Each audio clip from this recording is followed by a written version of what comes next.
본 방송에서 제공하는 투자 정보는 투자 판단에 대한 조언입니다. 방송에서 제공하는 주식의 가치, 가격 상승 및 하락에 대해서는 방송사에서 보장하지 않습니다.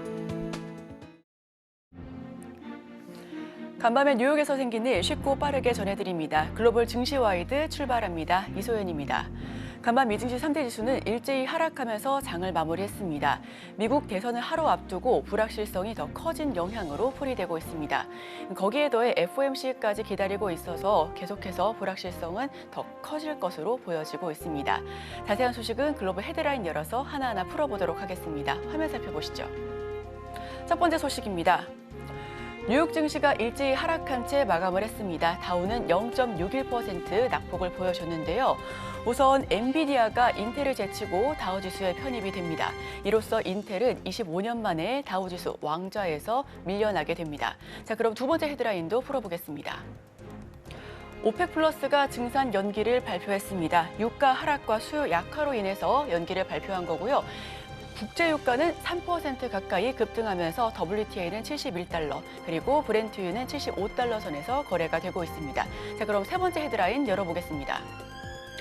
트럼프 전 대통령, 멕시코 정부가 불법 이민을 못 막으면 관세에 대해 최고 75%를 부과할 것이다라고 강력하게 선언하고 있습니다. 마약과 범죄에 대한 방어 의지를 드러낸 것이다라고 풀이가 되고 있습니다. 자, 그럼 마지막 헤드라인도 열어보겠습니다. 지난 23일 3분기 호실적과 긍정적인 가이던스를 발표한 테슬라가 지난달 중국 판매량이 감소하면서 주가는 엿새째 하락세를 보여주고 있습니다. 투자 심리도 더욱 위축된 것으로 보여지고 있는데요. 더 자세한 소식은 이어지는 외신을 통해서 전달드리도록 하겠습니다. 김영민 아나운서와 함께 하시죠.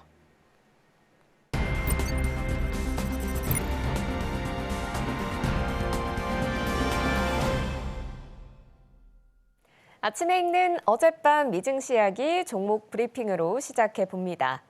간밤 뉴욕 증시 3대 지수는 일제히 하락하면서 마무리하는 모습이었습니다. 다우존스가 0.61% 하락했고 S&P 500 0.28%, 나스닥 같은 경우에도 0.33% 하락하면서 마무리를 지었습니다.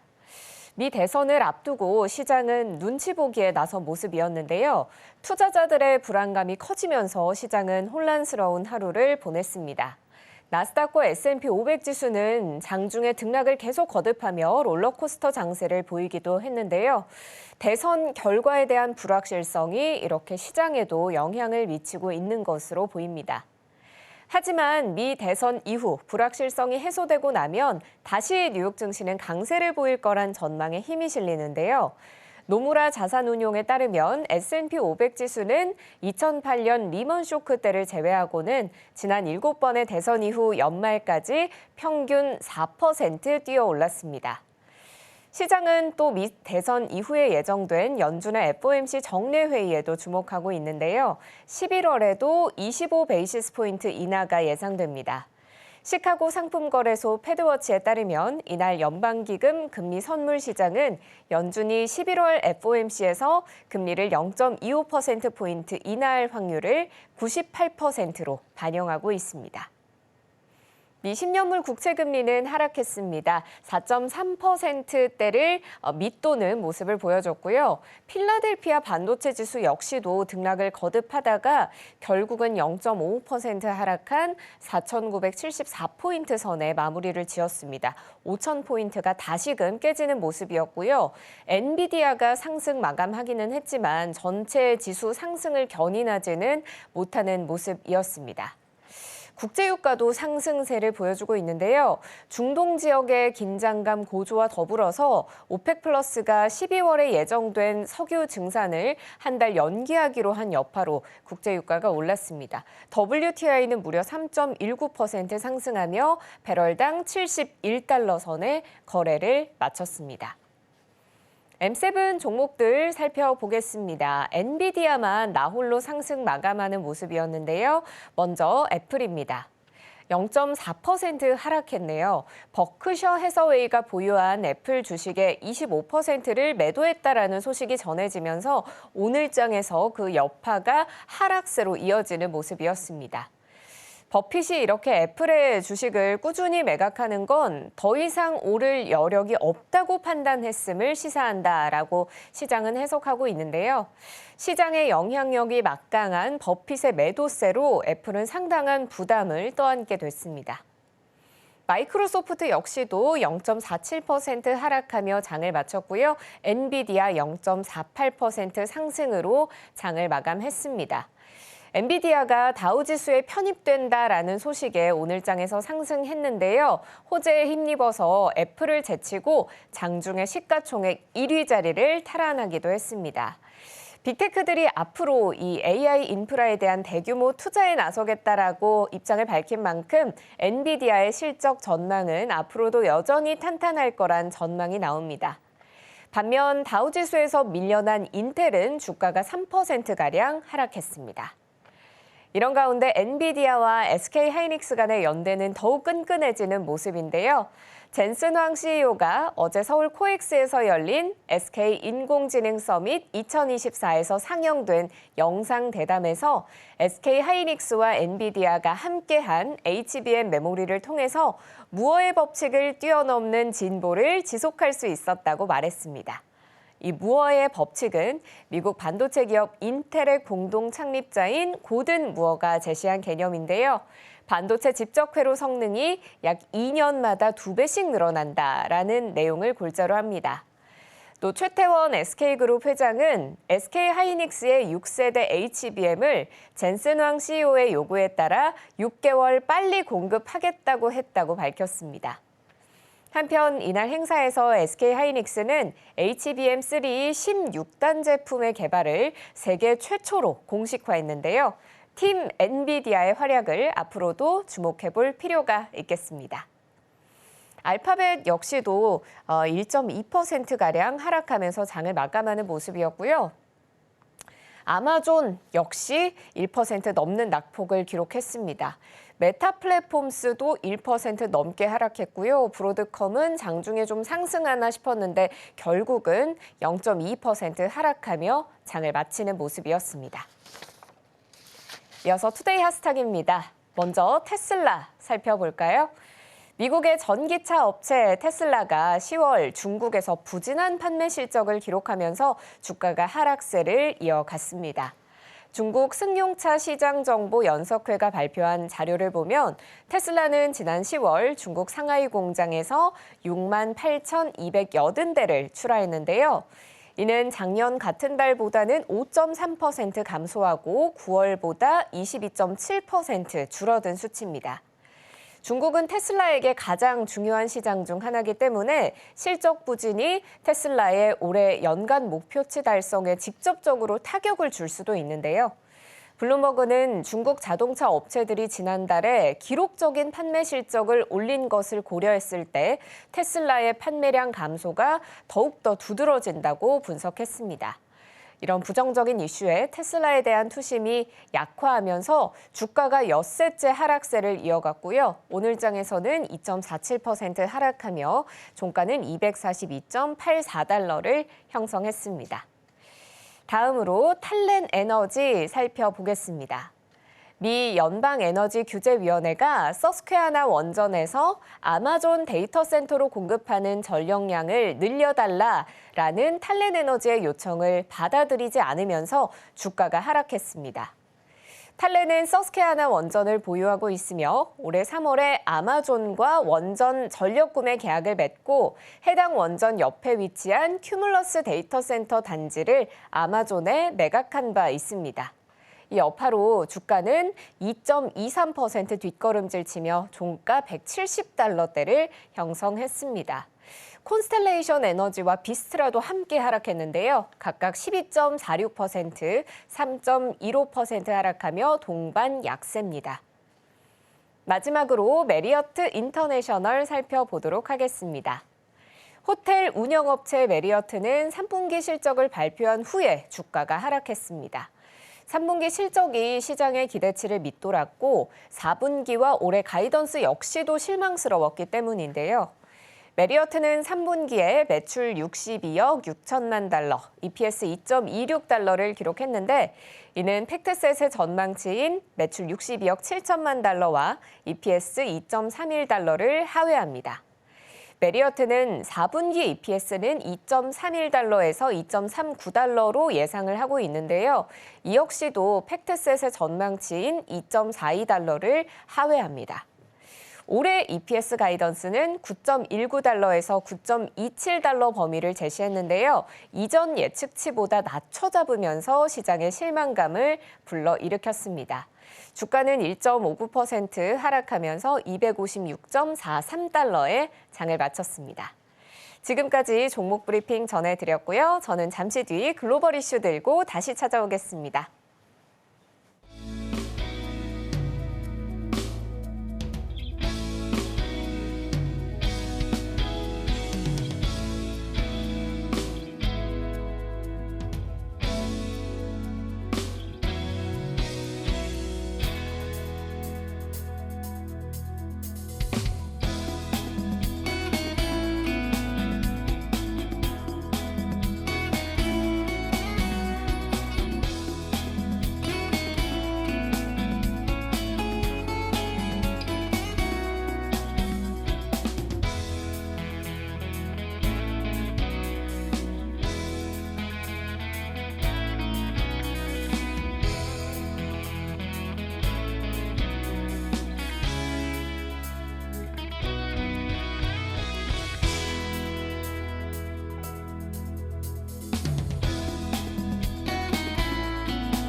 글로벌 마켓 리뷰 시간입니다. 함께 하실 분은 IM증권 이청원 PB 모셔보겠습니다. 어서 오세요. 안녕하세요. 네, 현지 시간으로 오늘부터 미국 대선이 치러집니다. 드디어 이제 결과지를 받아볼 수가 있게 될 것 같은데요.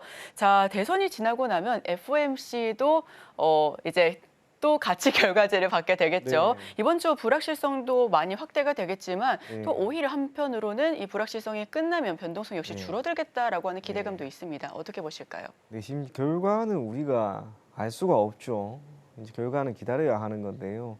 시장은 우선은 불확실성이 사라지는 한 주가 될 건 자명합니다. 그래서 우리가 지금 시점까지의 미국 대선 흐름이 어떠하고 그리고 그 안에 내재되어 있었던 여러 가지 부분, 특히 지금 대선 주자는 결국에는 트럼프입니다. 그리고 또 한편은 해리스입니다.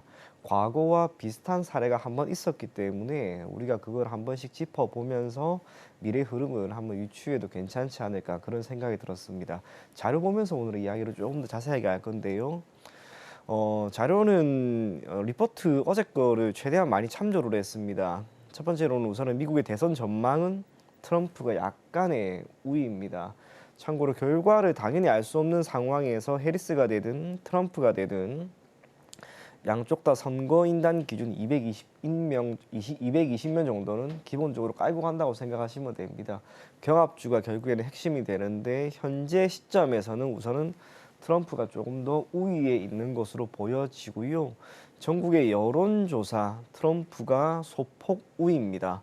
트럼프의 지지율은 48.4%, 해리스의 지지율은 48.3%, 1%포인트 수준의 차이인데 이건 이번 주 내도록 기사가 나왔죠. 지지율이라고 하는 것은 때에 따라서는 해리스가 조금 더 앞서고 있는 상황이고요. 때에 따라서는 트럼프가 앞서고 있는 상황입니다. 다음 페이지도 이제 한번 보게 되면 핵심이 되는 게 여기에 있어요. 이제 주요 경합주의 지지율 차이. 트럼프가 조금 우세를 점쳐지고 있기 때문에 우리가 앞장에서 본 것처럼 트럼프가 되지 않을까라고 하는 전망이 나오고 있습니다. 그런데 베팅 사이트는 또 달라요. 해리스가 지금 역전이 된 상황입니다. 아마도 이 모든 것들은 경합주에서 트럼프가 가지고 갈 것이다라고 생각했던 그 많은 지역들 중에 어딘가가 해리스 쪽으로 조금 기우는 그런 그러한 판세를 감안해서 베팅 사이트는 해리스가 되는 쪽으로 조금 승리 확률을 높이고 있는 게 아닌가 그리 보여집니다. 다음 페이지 이제 한번 보면 이제 우리가 중요하게 생각하는 것은 사실상 결과도 있겠지만은 주식 시장이 어떻게 될 것인가라고 하는 부분이 될 겁니다. 이 대선이 끝난 이후로 주식 시장이 과연 어떻게 될까? 예를 들어서 현재 기준으로 트럼프가 되면 우리는 예전에 그렇게 힘들었는데 그러니까 시장이 무너질 거야 라고 생각을 하게 될 거고요. 혹은 그렇게 하고 있는 상황이고 해리스가 되게 되면은 그래도 지금까지 정책이 그대로 이어지니까 크게 문제가 될 만한 것은 없을 거야 라고 하는 그런 기대감이 많이 묻어나는 것 같습니다. 매우 유사한 사례가 딱 예전에 있었습니다. 그게 트럼프와 힐러리 때였는데 2016년이었습니다. 당시 기준으로 힐러리가 될 가능성이 훨씬 더 높았습니다. 가능성 기준으로는 99%가 힐러리가 될 거다라고 하는 그런 기대감이 있었고 대선 그날까지만 하더라도 힐러리는 계속해서 웃고 있었던 그런 기억이 제가 납니다. 그런데 주식시장은 약간은 달랐던 것 같아요. 당시 기준으로 S&P 500 지수인데요.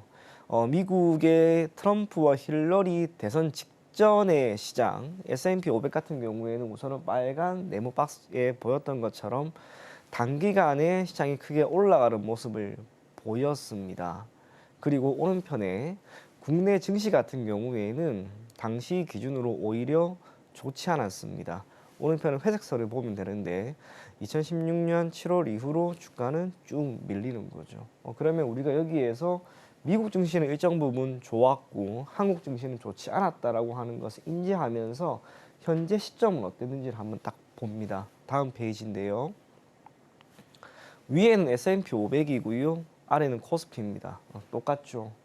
예전에 트럼프와 힐러리 때와 다르지 않습니다. S&P 500 같은 경우에는 점진적으로 올라가는 모습을 보이는 반면에 코스피 같은 경우에는 조금 밀리는 양상입니다.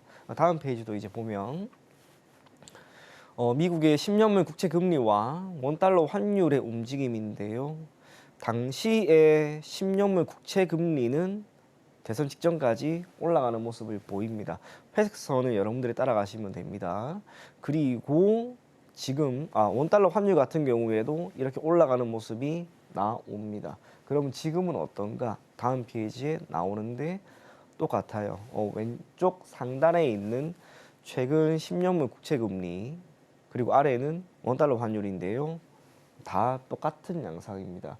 이걸 가지고 우리가 유추할 수 있는 것은 지금 시장은 즉 주식시장에 참여하고 있는 사람들은 트럼프가 될 가능성이 월등히 높다라고 하는 것에 초점을 맞추고 있는 것 같습니다. 그렇기 때문에 예전 힐러리 때와 동일한 흐름을 보이는 거죠. 참고로 당시 기준으로 미국의 기준금리 상단은 0.5%밖에 안 되었습니다. 지금 월등히 높은데도 이 국채금리라든지 기타 여러 가지 변수는 동일한 방향을 보인다라고 하는 것은 적어도 미국의 주식시장에 참여하고 있는 많은 사람들은 트럼프의 당선을 상당 부분 높게 점치고 있다는 거. 그리고 내심 그걸 바랄지도 모르겠습니다. 이유는 다른 게 아니죠.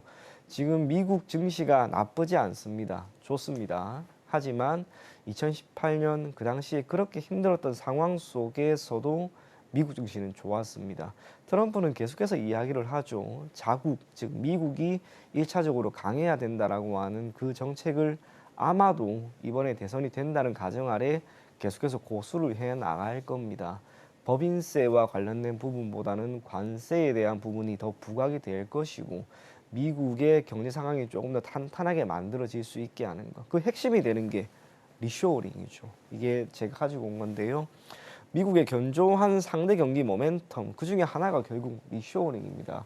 리쇼어링의 모든 시장은 바로 트럼프였고 트럼프가 대선을 예전에 집권을 했던 그때부터 시작을 해서 우리나라에 있는 여러 기업들도 마찬가지고 해외에 있는 많은 기업들이 미국에 직접적으로 공장을 증설을 하거나 신설을 하면서 미국에 실질적인 부를 가져다 주고 있습니다. 다음 페이지 보게 되면 트럼프가 만약에 리쇼어링을 계속해서 할 수 있을 만한 그런 대선의 당선자가 된다면 예전과는 이제 다르지 않을 거다라고 하는 거. 다만 차이가 있다면 적어도 미국 같은 경우 지금까지의 이 아웃소싱 그리고 미국인의 고용 또 미국 내에서의 생산 이걸 조금 더 탄탄하게 만들어질 것이다라고 하는 점이 부각이 됩니다. 그게 의미하는 것은 미국의 경제 상황이 예전에 트럼프가 집권했을 때보다 더 좋아질 수 있다라는 거예요. 그렇다면 미국의 주식시장에 참여하는 사람의 입장에서는 당연히 미증시가 더 좋으면 좋겠죠.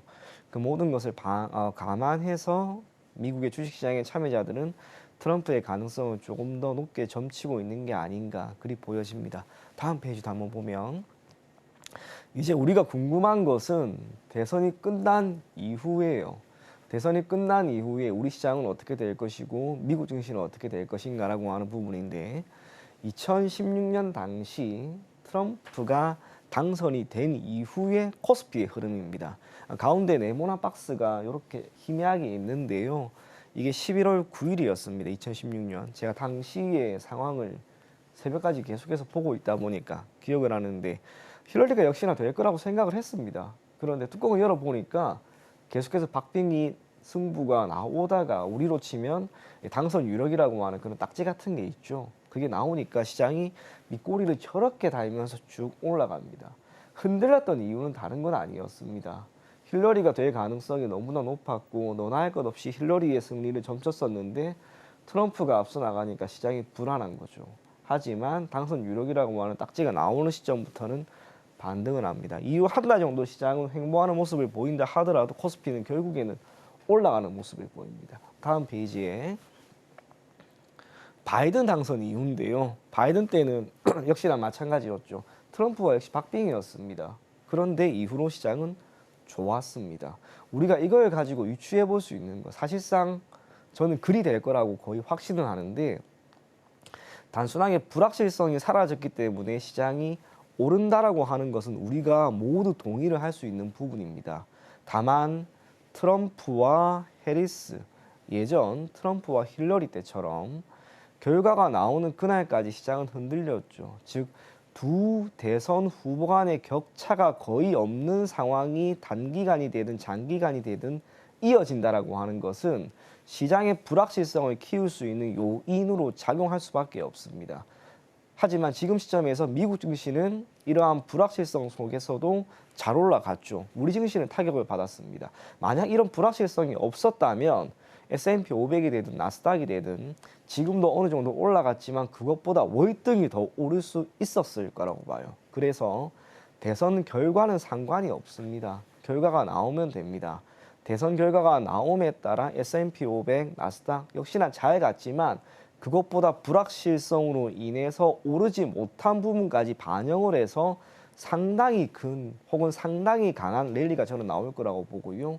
국내 증시 또한 아쉽게 이러한 불확실성으로 오르지 못한 부분을 저는 모두 회복을 할 거다라고 보여집니다. 그 가운데 어제는 금투세가 이제 폐지가 되었고 네.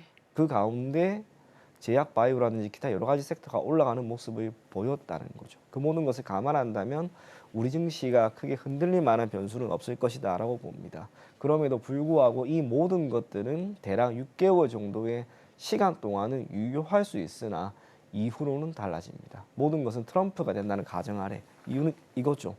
결국 트럼프는 관세와 관련된 분쟁을 다시 한번 시작을 할 거라고 봅니다. 그렇다면 세계 증시는 한 번 정도 휘청이게 될 수밖에 없습니다.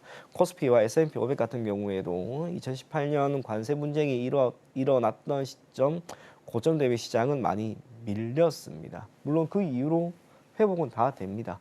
다음 페이지 보면요. 이러한 상황에서 이번 주에 FOMC의 금리 인하 사실상 25bp는 되지 않을까라고 보여지고 있고 그 가운데 최근에 M7의 실적도 나쁘지 않았다는 것을 감안한다면 이번 주 이벤트가 모두 마무리되는 시점에 맞추어서 저는 시장은 적어도 연말까지는 매우 좋은 흐름을 보일 거라고 봅니다. 그리고 제가 지난 시간에도 한번 이야기를 드렸었는데요. 마지막 페이지인데 올해 2001년부터 2023년까지 4분기의 국내 증시 수익률은 나쁘지 않았죠. 코스피 상당 부분 괜찮았습니다.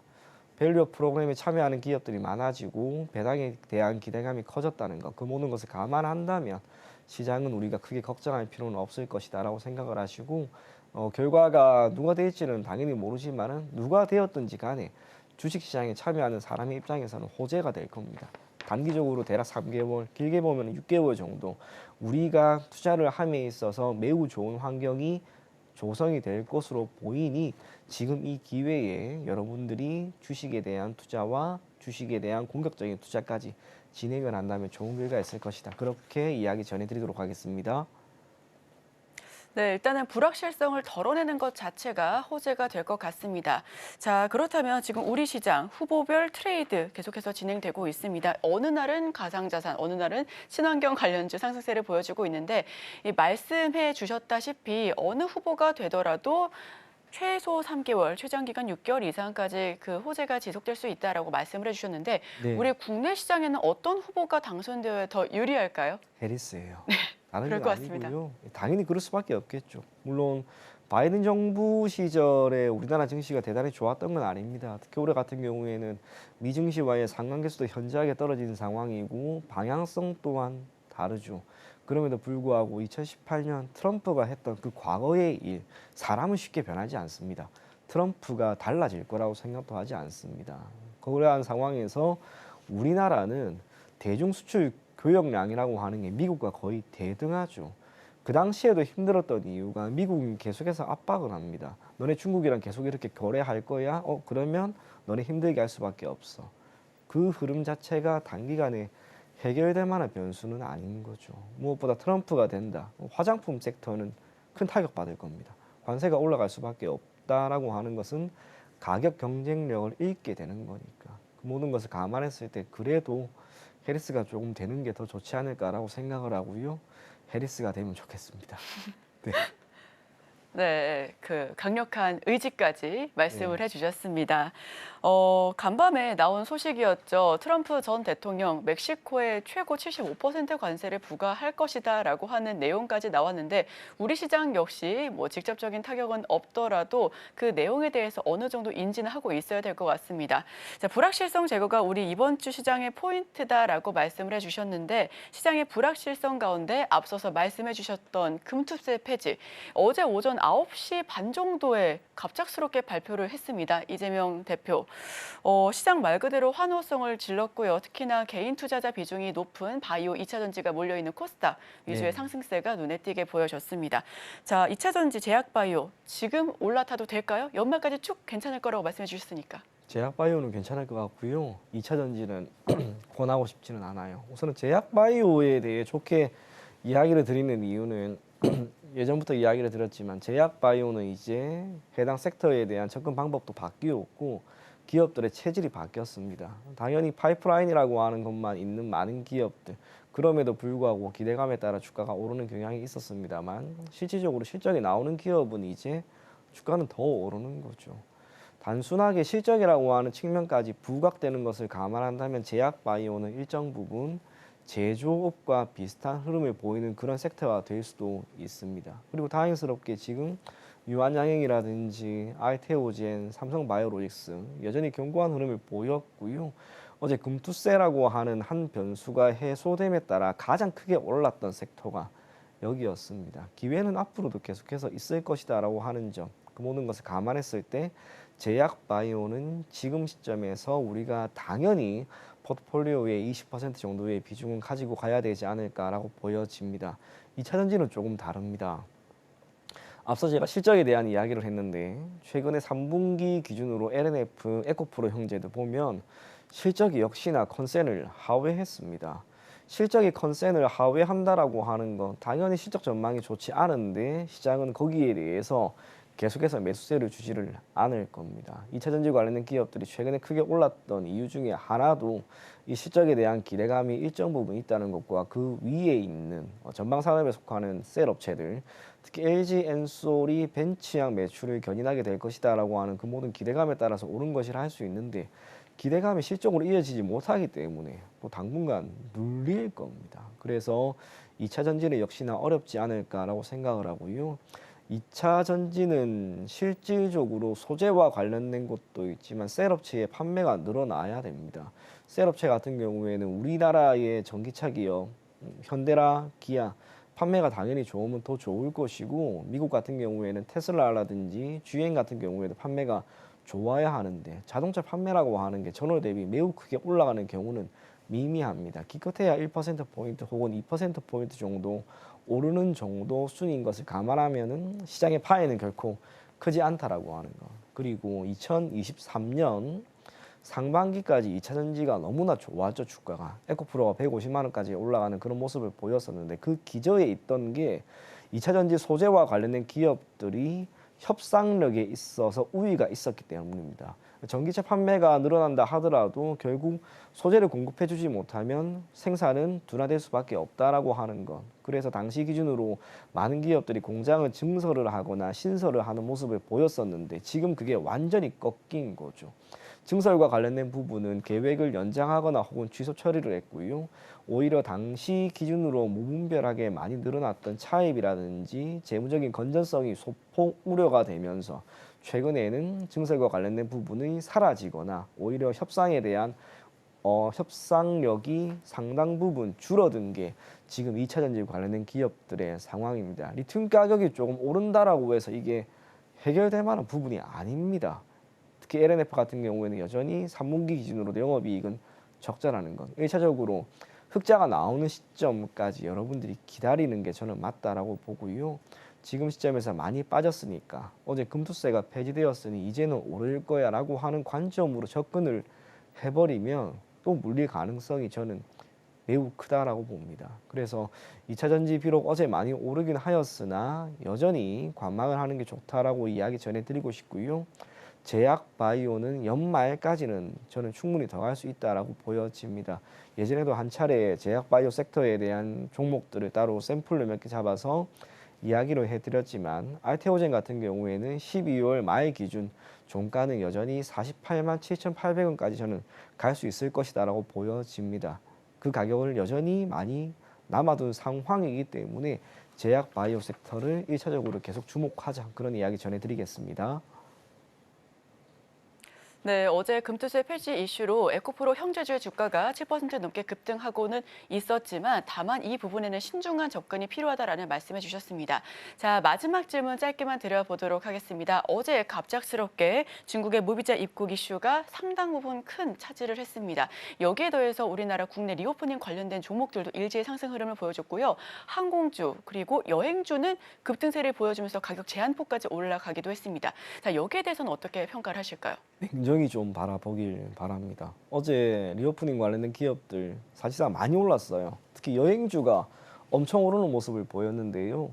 제가 최근에 모두투어, 하나투어 리포트를 전부 다 읽어봤는데 좋은 이야기 하나도 없었습니다. 전부 다 부정적인 이야기였고 그도 그럴 것이 실적이 지금 크게 문제가 될 수밖에 없는 그런 상황입니다. 무엇보다 우리나라의 많은 출국자들이 여행을 가는 분들이 요즘에는 젊은 층들 같은 경우에는 그 자유여행을 다 하시는 것 같고요.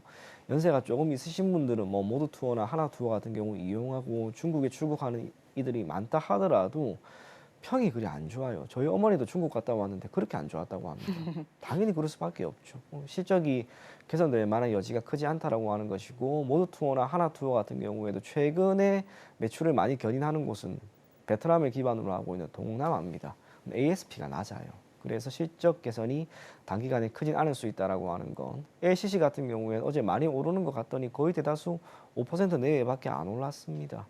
항공주 또 여행주 당연히 기회로 잡을 수 있다 하더라도 이에 따라 출국자가 엄청나게 늘어나지도 않을 거라는 거. 그래서 어제 주가가 많이 올라서 그 가격대 정도를 유지할 수 있다 하더라도 이후 계속해서 주가 주가의 상승 흐름과 선형 관계를 유지하는 것은 당연히 조금 더 지켜볼 필요가 있다. 그렇게 이야기 전해드리겠습니다. 네, 리오프닝 관련된 종목들, 흐름들까지 짚어봤습니다. 오늘도 알찬 이야기 감사합니다. IM증권 이초원 PB와 함께했습니다. 오늘 말씀 고맙습니다.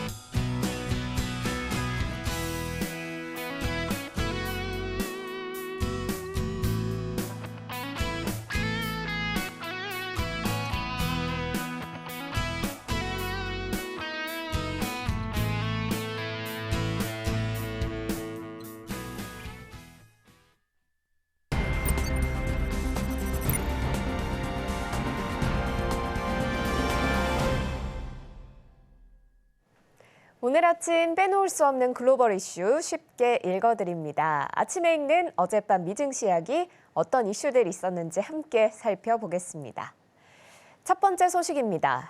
이번 미국 대선에서 유권자 7,800만 명 이상이 사전투표를 마친 것으로 나타났습니다. 양당 후보가 초박빙 대결 양상을 보인 데다 사전투표자가 많아 승리 선언이 나오기까지는 꽤 많은 시간이 걸릴 수 있다는 관측이 제기됩니다. 현지 시간 3일 플로리다대 선거연구소에 따르면 이날 오후 9시 기준 미국 전체 사전투표 인원은 7,800만 명을 기록했습니다. 약 4,265만 명이 대면 사전투표를, 약 3,535만 명이 우편 사전투표를 진행했는데 이는 지난 2020년 총 투표 인원의 50.4%에 해당하는 수치입니다. 아직 사전 대면 투표 기한이 남은 데다가 투표소에 도착하지 않은 우편 투표가 있다는 점을 고려하면 사전 투표자는 더 늘어날 수도 있습니다. 우편 투표는 밀봉된 봉투를 열어서 선거구별로 분류하고 유권자 서명을 확인하는 등 추가 작업이 필요해 선거 집계가 지연되는데요. 이를 고려해 대다수주는 선거일 전부터 우편 투표물의 분류 및 확인 작업을 허용하고 있습니다. 하지만 경합주를 포함한 7개 주는 선거일 당일 아침에야 우편 투표물을 개봉해 분류 및 확인하는 작업을 허용하고 있고, 특히 애리조나주의 경우 우편 투표를 투표일 당일까지 접수하게 돼 있어 개표와 집계를 모두 끝내는데 최장 13일이 걸릴 수도 있다고 외신은 전망했습니다. 다음 소식입니다. 이번 미 대선에서 도널드 트럼프 전 대통령이 당선될 경우 중국이 득을 볼 수 있다는 분석이 나왔습니다. 블룸버그는 중국 사업에서 광범위한 사업적 이해관계를 갖고 있는 일론 머스크가 트럼프 후보를 재정적으로 지원하고 있기 때문이라고 밝혔는데요. 실제로 테슬라 전기차의 절반은 중국에서 생산되고 있습니다. 일론 머스크는 가장 민감한 미중 갈등에 대한 견해도 시진핑과 일치합니다. 머스크는 대만이 베이징의 통제 하에 있어야 한다고 말했고 중국산 전기차에 대한 미국의 관세에 반대 의사를 표했습니다. 이는 트럼프 전 대통령이 중국에서 생산된 모든 제품에 최대 60%의 관세를 부과하겠다고 한 것과는 상반된 입장인데요. 반중 인사들이 다수 포진해 있는 트럼프 캠프 내에서 머스크만이 친중 행보를 보이는 셈인데 비록 소수파이긴 하지만 머스크의 트럼프 캠프 내 입지가 워낙 막강한 만큼 그가 미중 대화 창구의 역할을 할 수 있다는 해석이 나옵니다. 다음 소식입니다. 중국 중앙정부의 경기부양 정책을 승인할 권한을 가진 전국인민대표대회 상무위원회 회의가 어제 개막해서 닷새간의 일정에 들어갔습니다.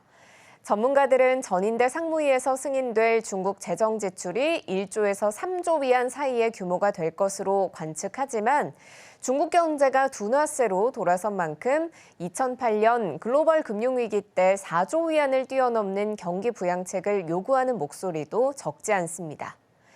전인대 상무위는 통상 짝수달에 개최돼 주요 법률 심의와 중앙정부 정책 승인 등의 역할을 수행해 왔는데요. 직전 회의는 관례보다 다소 늦게 9월 10일에 소집됐고 이번 회의 역시 당초 예상됐던 이달 하순이 아니라 11월 상순에 개최되는 점이 눈길을 끕니다. 이는 중국 당국이 미 대선 일정을 고려해서 구체적인 부양정책 승인 발표 시점을 잡은 것으로 풀이됩니다. 특히 중국산 제품에 대해 60%의 관세를 부과하겠다라는 트럼프 전 대통령이 당선될 경우에는 부양책의 규모가 더 늘어날 거란 관측도 나옵니다. 여기에 더해 미 연준의 FOMC 회의도 중국 부양책 규모에 영향을 미칠 수 있다는 해석이 나오는데요. 실제로 11월 FOMC 회의 결과는 전인대 상무위 회의 폐막일인 8일 새벽에 발표됩니다. 중국 증시는 전인대 상무위 회의에 대한 기대감에 상승 마감했습니다. 상하이 종합주가지수 1.17% 상승하며 장을 마쳤습니다. 다음 소식입니다. 오펙 플러스가 220만 배럴의 추가 자발적 감산을 12월까지 한 달 추가 연장하기로 합의했다고 밝혔습니다. 세계 경기 둔화로 석유 수요가 예상보다 줄어들고 미 대선을 앞두고 지정학적인 불확실성이 크게 높아졌기 때문으로 풀이됩니다. 오펙은 또 성명을 통해 올해 1월부터 과잉 생산한 이라크와 러시아, 카자흐스탄의 감산에 대한 약속을 재확인했다고 덧붙였습니다. 지난해 11월 대형 산유국 8개국은 자발적으로 매일 220만 배럴의 원유를 생산하지 않기로 했는데요. 이는 당초 올해 9월까지로 예상됐지만 지난 9월 초 오펙은 2달간 연장을 또 발표한 바 있습니다. 파이낸셜 타임스는 이들이 감산 철회를 한 달 더 미루게 되면서 2025년 생산량 결정이 오는 5일 미 대선 이후에 이뤄질 것으로 전망했습니다. 오펙 플러스 회원국들은 오는 12월 1일 오스트리아 빈에서 총회를 개최할 예정인데요.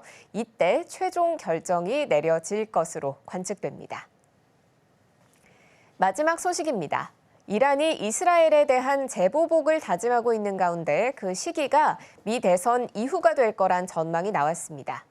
월스트리트저널은 현지 시간 3일 해당 사안에 정통한 이란 관계자를 인용해 이란이 이스라엘에 대한 공격 시점을 미 대선 이후부터 새 대통령 취임일인 내년 1월 20일 전후로 잡았다고 보도했습니다.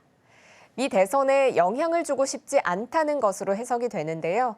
이는 대선 전 이스라엘을 공격했다가 이란의 강경 대응을 주장하는 트럼프 전 대통령에게 표심이 이동할 가능성을 염두에 둔 것으로 풀이됩니다.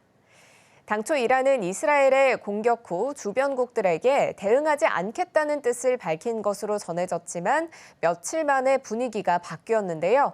월스트리트저널은 소식통을 인용해 이란이 아랍 외교관들에게 강력한 무기를 포함한 복합적 대응을 경고했다고 보도했습니다. 또 미국이 이스라엘의 이란 공격엔 개입하지 않았지만 이란의 재보복된 이스라엘 방어를 위해 개입할 수도 있다고 덧붙였습니다. 지금까지 아침에 읽는 어젯밤 미증시였습니다.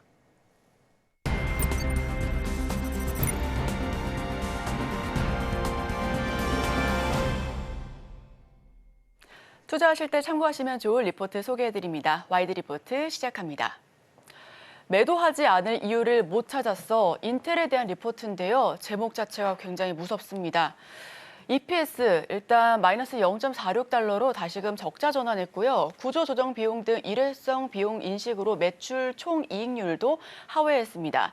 4분기 가이던스는 긍정적으로 제시했는데 그러나 지속 가능한지는 의문이 되는 상황입니다. 3분기 실적 컨센서스를 하회했는데요. 우선 매출액은 132.8억 달러, QOQ 기준으로는 3.5%, YOY 기준으로는 마이너스 6.2%를 기록하고 있습니다. EPS는 마이너스 0.46달러고요. QOQ 기준으로도 YOY 기준으로도 적자 전환했습니다. EPS 컨센서스는 마이너스 0.02달러를 하회했고 매출 총이익률은 18%로 가이던스 중간값과 컨센서스인 38%보다 20%포인트 낮은 수준입니다. 4분기 가이던스는 컨센서스를 상회하는 중간값 기준 매출액 138억 달러, 매출 총이익률 39.5%와 EPS 0.12달러를 제시했습니다. 다만 4분기 가이던스 긍정적으로 제시했습니다만 시장은 이를 받아들이지 않고 있는데요. 구조조정 비용 및 인텔 7과 관련한 손상 비용과 감가상각비를 인식하면서 매출 총이익률이 가이던스를 크게 하회했습니다. 4분기 매출 총이익 가이던스를 39.5%로 제시했습니다만 2025년도에도 이 수준의 매출 총이익률을 유지할 수 있을지에 대해서는 부정적인 의견을 내비치고 있는 상황입니다. 그도 그럴 것이 AR PC용 CPU인 루나 레이크는 복잡한 설계 및 온 패키지 메모리 채택으로 비용 효율이 낮은 제품인데요. 게다가 이 제품은 인텔이 아닌 TSMC 파운드리를 사용하고 있기 때문에 생산 비용이 높고 마진에 부정적입니다. 파운드리 사업에서 추가적으로 고객사를 확보하고 성장을 보였다고 언급했으나 한편 향후 몇 년간 파운드리 매출의 대부분이 내부 제품에서 발생할 전망 역시도 부정적으로 작용하고 있고요. 제품 라인업을 간소화해 X186에 집중할 것이다라고 언급을 했는데 이 CPU는 구조적으로 즉 전체 시장이 축소되고 있는 시장입니다. AI 발전에 따른 이 CPU 시장에서의 구조적인 축소, 그리고 ARM 기반 서버 CPU 시장의 확장, TSMC의 선단 파운드리 독점력 강화 등 이슈는 산적해 있는데 어느 하나 인텔의 대응책과 경쟁력을 확인하기가 어려운 상황에 직면해 있습니다. 전략도 기술력도 부재한 상황에서 재무 성과조차 단기간 내에 보기 힘들 것으로 추정을 하고 있고요. 4분기 컨센서스를 상회하는 가이던스 제시로 주가는 잠시 반등에 성공했습니다만 추세적인 상승은 어렵다라고 판단하고 있습니다. 인텔에 대해 보수적인 시각을 유지한다라고 증권사는 언급을 하고 있고요.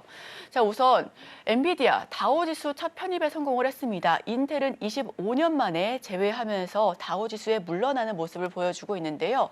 엔비디아가 뉴욕 증시에 상장한 지 25년 만에 다우존스에 공식 편입됩니다. 반면 30년 전 닷컴 붐을 주도했었던 미국 종합 반도체 기업 인텔은 엔비디아의 이 자리를 내주고 25년 만에 해당 지수에서 하차할 것으로 보여지고 있는데요.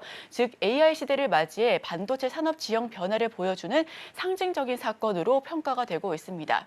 지수 운영사인 S&P 500은 다우 30 지수에서 인텔을 제외하고 엔비디아를 편입한다라고 공식 발표했습니다.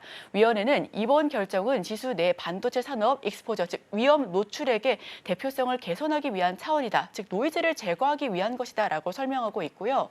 지난 2005년 인텔은 엔비디아를 200억 달러 인수하는 것을 검토했다가 백지화한 것으로 알려졌습니다. 현재 엔비디아는 올해 들어서만 주가가 180% 넘게 상승해 전 세계 시가총액 2위 기업으로 올라섰고요.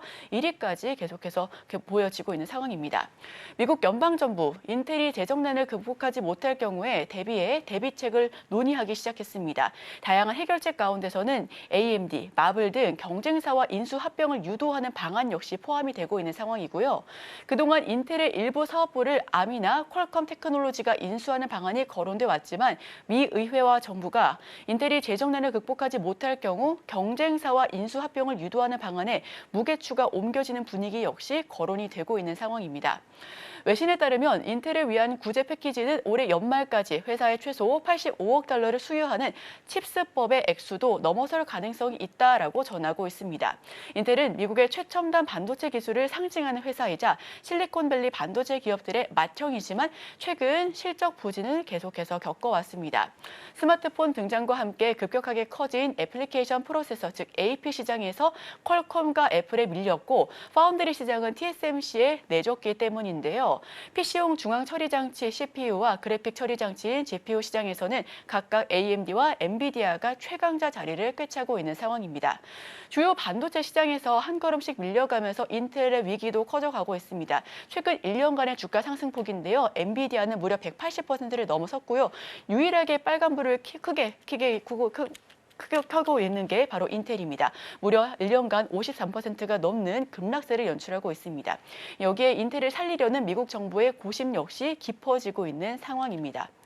갑작스럽게 인텔이 이틀 전에 7%가 오르긴 했습니다만 다시금 2% 넘게 하락하면서 상승분을 어느 정도 반납하고 있는 상황입니다.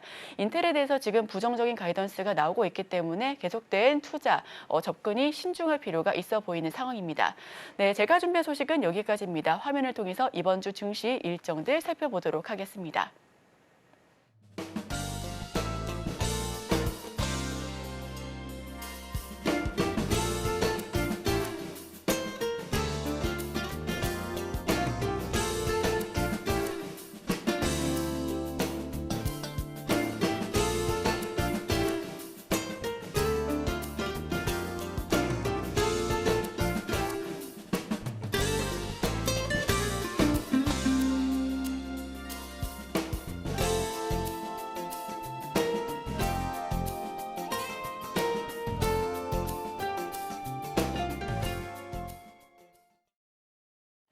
오늘 저희가 준비한 소식은 여기까지입니다. 계속해서 출발 증시와이드와 함께 더 다양한 소식들 들어보시길 바랍니다.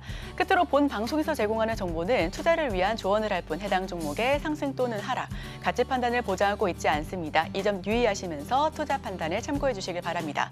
함께해 주신 여러분, 오늘도 고맙습니다.